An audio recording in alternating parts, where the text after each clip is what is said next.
How am I? I.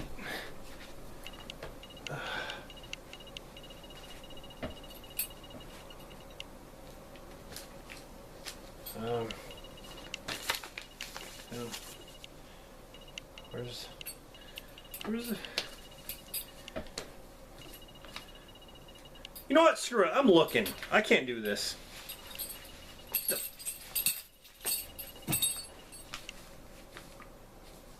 Oh, thank God. Thank God I can look again. Oh, man. Do you know what it's like walking around blindfolded? You can't live like that. What's up, guys? Rob here. Back with a brand new movie review.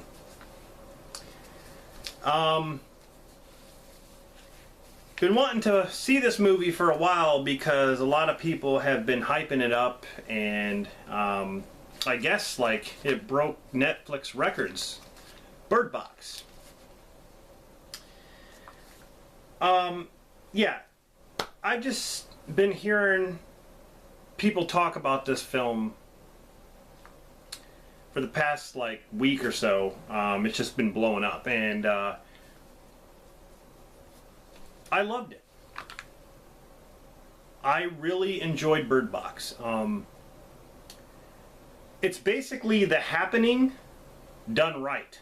I mean, M. Night Shyamalan's The Happening, it's a movie that I can watch and laugh at and not take seriously, because, you know, in that movie, it's the wind and the plants that are fighting back at the people and makes them commit suicide. Well, in Bird Box, it's kind of the same thing, except there are entities or some kind of creatures that, you know, you can't see. Like, if you're watching this movie, you can't see the creatures, but if a person looks, all of a sudden their eyes change, and it's like they are seeing the entity, and because they are seeing it, it's making them kill themselves, so they're committing suicide. I thought this movie was more grounded than The Happening. I enjoyed it a lot more than The Happening. This is what The Happening should have been. It also has elements of The Road with Viggo Mortensen, which is also a post-apocalyptic film.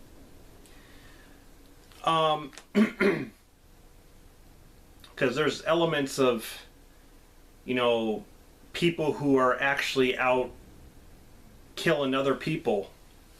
Even though a lot of the people died from these entities, there are people who are actually surviving and you know, salvaging things and actually killing people. So that's just like the movie The Road, where they do the same thing. They start killing people for food and things like that.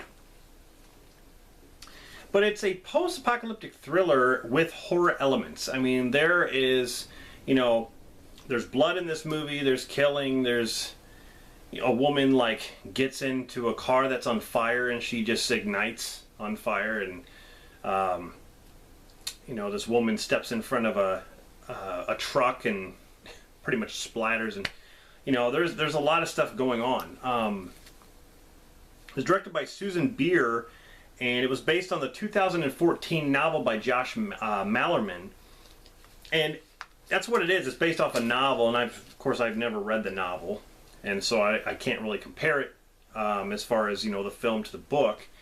But I really enjoyed this film. I was very, very surprised. And when I'm like, why is it called Bird Box? I mean, the birds, I guess, kind of play a role in the movie, but they don't, it's not like a main thing. But we'll get into that. Sandra Bullock. Huge fan of Sandra Bullock. As far as the movies she's made, you know, I think, in my opinion, I think the movie that I enjoyed with her, or the last movie that I really enjoyed with Sandra Bullock, and it was Gravity. And it's been that long. Gravity was amazing. But now I can say that this movie is definitely my favorite of hers that is recent. I think her acting was incredible. And she's just natural that way. She's naturally a good actress. She was also an executive producer on this movie, which is cool. John Malkovich is in this, and he plays the role of an asshole. He's always with a gun. He's always drinking, and I don't know. He fit the part. You got Lil Rel Howery. Little Rel Howery, I guess that's how you say. He was in Get Out. You know, he played the TSA agent. I forgot his name.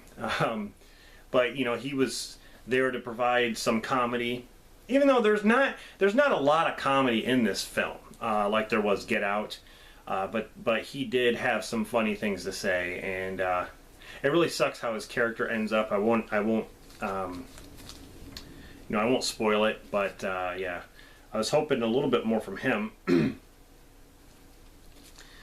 But the movie is very, very interesting on how they pull this off. Like, it's about this, well, they try to make you think it's some kind of virus or some kind of plague that's going around, because, you know, in the beginning of the film you see Sandra Bullock and two kids that are going onto the river, and, you know, she says, you know, you have to do what I say. If you don't do what I say, we're gonna die. And they have blindfolds on, they get in the boat and they're going down the river. Well, it cuts to like 5 years earlier. So they have been living this way for 5 years, where something happens and they have to go outside blindfolded. They can't look at anything. I mean, if you're inside, it's fine to an extent. But that's why I'm saying, like, these guys have it more difficult than the guys in A Quiet Place. I mean, at least in A Quiet Place you can look around and, like, you know, look at stuff. But I mean, you have to be quiet, but at least you can see. In this movie, you don't know what the hell you're doing. You're sitting there looking around, you have a blindfold which you could hardly see out of, or like see through, and you're sitting there trying to memorize where things are and like live your life pretty much like a blind person. You know, like a blind person nowadays that can live his life or her life walking around the city blind, it'd be just like in this movie where everyone has to be blind pretty much until you go in the house. But when it cuts to 5 years earlier, it shows, you know, Sandra Bullock's pregnant, and I believe she's with her sister, and all of a sudden, you know, in the beginning of the film, it shows them looking at the TV in their apartment. On the TV, it shows like there's some kind of thing going on in Russia, all the way in Russia, and there's this chaos and like people killing themselves and stuff like that, and it's like reaching 10,000 people and stuff. And they're like, oh, we're okay, we're in the United States. Well, it finally hits the United States, and what I loved, my favorite part, is they're at the hospital and they start to leave in all this chaos. There's people killing themselves on the street, crashing cars, things are burning, exploding, people are screaming. It's just chaos, and I love those kind of movies where you're in the middle of the chaos, and it kind of builds up to it. And that's what I loved about Zack Snyder's Dawn of the Dead, because that happens in that movie too. Exactly when you know, Sarah Polley's character leaves the house, all of a sudden all this chaos, all the zombies start biting, you know, people, and like that's when the zombie plague starts, and like people are crashing their cars and shooting people, and people are running. That's what I loved about Zack Snyder's Dawn of the Dead. And they do kind of the same thing here. The hospital's starting to, you know, fill up with some people who are hurt, and like then just things are going chaotic. So then something happens to her sister, so then she's basically alone. She goes to this house, and that's where John Malkovich is, and the guy from Jurassic Park. And she goes into the house, and there's these survivors. And so then they start talking about what's going on. The theory is that you cannot look at these entities or creatures. And the thing is, as an audience, the only time you see what these creatures are is through drawings. That's the only time you get to see what they're actually talking about. Through the eyes of the character, they're seeing something different. They're seeing something that's actually there. So I kind of like that. As an audience, you know, you're trying to imagine what they're looking at, and it must be terrible. So if you look at these things, all of a sudden, like, you can tell when they have you, your eyes start to change. And then that's when you go psycho. You either start killing yourself or you kill other people or whatever. And these entities start to get in your head. They start talking like let's say you had like a grandmother who's died for, you know, she's been dead for years. All of a sudden you start to hear her talking like, oh, take off your blindfold, it's me, it's grandma. And then, like, that's how they get you to look. And so that's the whole point of this, is they're trying to make you look so they can kill you. So really cool idea. So she goes to the house and they start to, you know, become kind of a tight-knit group, because they're surviving. They got stuff over the windows. You can't even look on a computer screen at the cameras outside because they can still get you there. Anyway, they can look at you. But it seems like they can't really get into the house. Once they get in the house, it's all like, even if they open the door, they shut the door. It's like they can take off their blindfold or whatever in the house. They go to run to get supplies at a grocery store, which kind of reminded me of The Mist, because they're like, oh, we should just live here. We have everything we need at the grocery store. They make a supply run, then they go back. Reminded me of The Mist a little bit.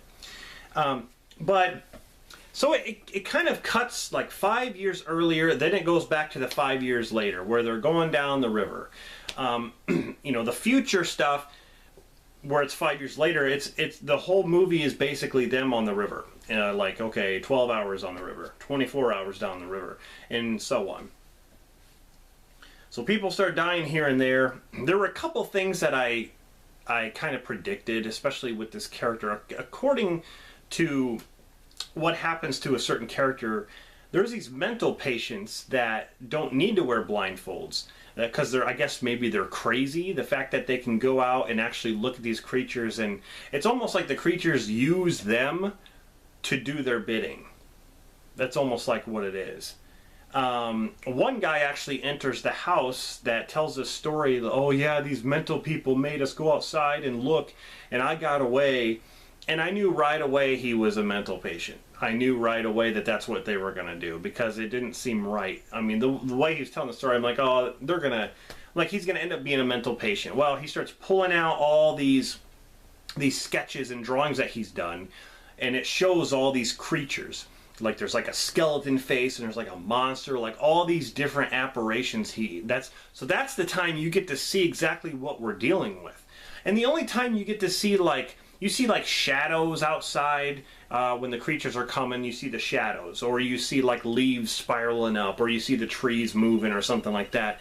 And the birds, those are your alarm. The birds, when they go crazy, that's when you know that they are near you. So that's kind of significant. I mean, it's called Bird Box, so it's kind of like, well, that's kind of, you know, that's kind of the main idea, to let you know that they are coming, those creatures. So, you know, because at first I'm just like, why is it called Bird Box? Like, you know, as the movie's going, I'm like, this has nothing to do with birds. Like, where are the birds?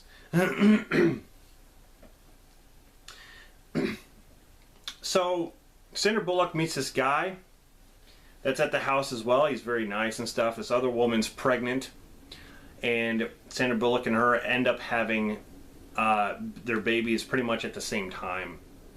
And I knew right away too that you know, Sandra Bullock is with this boy and this girl, and she names them boy and girl because she hasn't given them any names.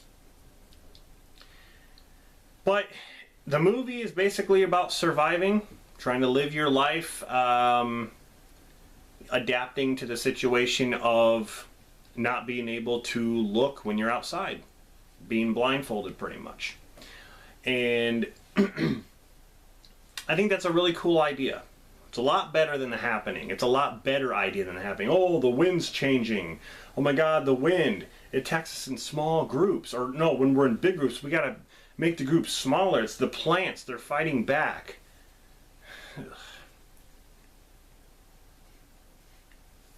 This idea makes it seem like it has a little bit of supernatural slash religion, almost like demon entities or like things that, that come from hell or something. Or I even thought from the beginning, I'm like, is this like extraterrestrial related? I mean, from the drawings, it doesn't look anything like aliens. It just looks like demons, like skulls and like monster type things. Because at first I'm like, is this like some kind of alien takeover or something? Either way, I like the idea. So, yeah, the movie is, there's a couple slow parts, but throughout, it's just on the edge of your seat. Thrilling. A couple times, like, they're on the boat, and the boat tips over, and the kids, I'm like, oh, man, what are they going to do? I'm like, the boat tips over, and the kids start going down the river, and I'm like, oh, how is she going to get them? Like she has to look. I'm like, she can't. Unless they've learned to adapt by making noise. When they make noise, that's how you know where they are. So that's smart. I just really like that. It's the complete opposite of what you want to do in A Quiet Place. You don't want to make any noise. So I guess both of those situations would be hard. I just think this would be harder. In A Quiet Place, I can be quiet. Even though it's kind of hard to be quiet, I mean, I've been known to snore in my sleep, and that's a bad thing. Okay. But if I go outside blindfolded, I don't know what the hell I'm doing. And they even try to drive in this movie with the car windows all, painted over and like covered up. And they're using the GPS to freaking drive. The navigation system to drive. I thought that was kind of cool. That's definitely a way to do it with the cars nowadays, because it can predict if you're close to a curb or if there's something on the side of you. So they do that in the movie. That was really cool. Minor complaint I have is the fact that they had Machine Gun Kelly in this movie. What the hell? Oh, let's put a wannabe rapper in this movie. I'm sorry, Machine Gun Kelly is a joke. All he does in this movie, he wears like a tank top, and he just shows off his tattoos like he thinks he's a badass. I'm sorry, Eminem destroyed you, Machine Gun Kelly. Eminem destroyed your ass, okay? You tried to come with a diss, and he freaking destroyed you, and you had nothing to say when you tried. You couldn't even come back to it. Okay, what a joke. Machine Gun Kelly. Oh, let's put him in this movie. Yeah, let's give him some recognition. Fucking joke. Machine Gun Kelly. Anyway, yeah, he doesn't rap. He just talks. That's his. He mumbles. Mumble rap. Okay. You could call me a hater. I am a hater of his. I hate him. He's a fucking joke. He's a joke. And they put him in this movie. Made me want to throw up. All he did in this movie too is he's having sex with his girl. Like, they both get naked and they're having sex a little bit, and then they end up leaving. It's like, okay, your character was pointless and stupid. All you were there for is just to be credited like, oh, Machine Gun Kelly's in this film. Dumbass. It's like, oh, well, I think your rap career is not working out, so let's try to move you into acting a little bit. It never works out. Anyway, as far as the movie goes, I really enjoyed it, and I highly suggest you check it out if you have not seen it. There are a lot of cool twists and turns, and yeah, you actually care for a lot of the characters. A lot of them, not all of them, but you actually care for the majority. And like I said, Sandra Bullock, she has not lost her touch. She is a great actress. And even the kids, I mean, the kids surprised me. They didn't say much, but the fact, the stuff that they were doing, like, I'm just like, oh, that was pretty good, But, yeah, the movie is very inventive. It's original in a way. But like I said, it has that happening vibe. It has the road kind of vibe to it. But really, really enjoyable. So, yeah, definitely watch this. Let me know in the comments what you thought of Bird Box. And, yeah, stay tuned for more movie reviews, because I'm going to be cranking them out. So this is Rob signing off, and I'll see you guys in the next one.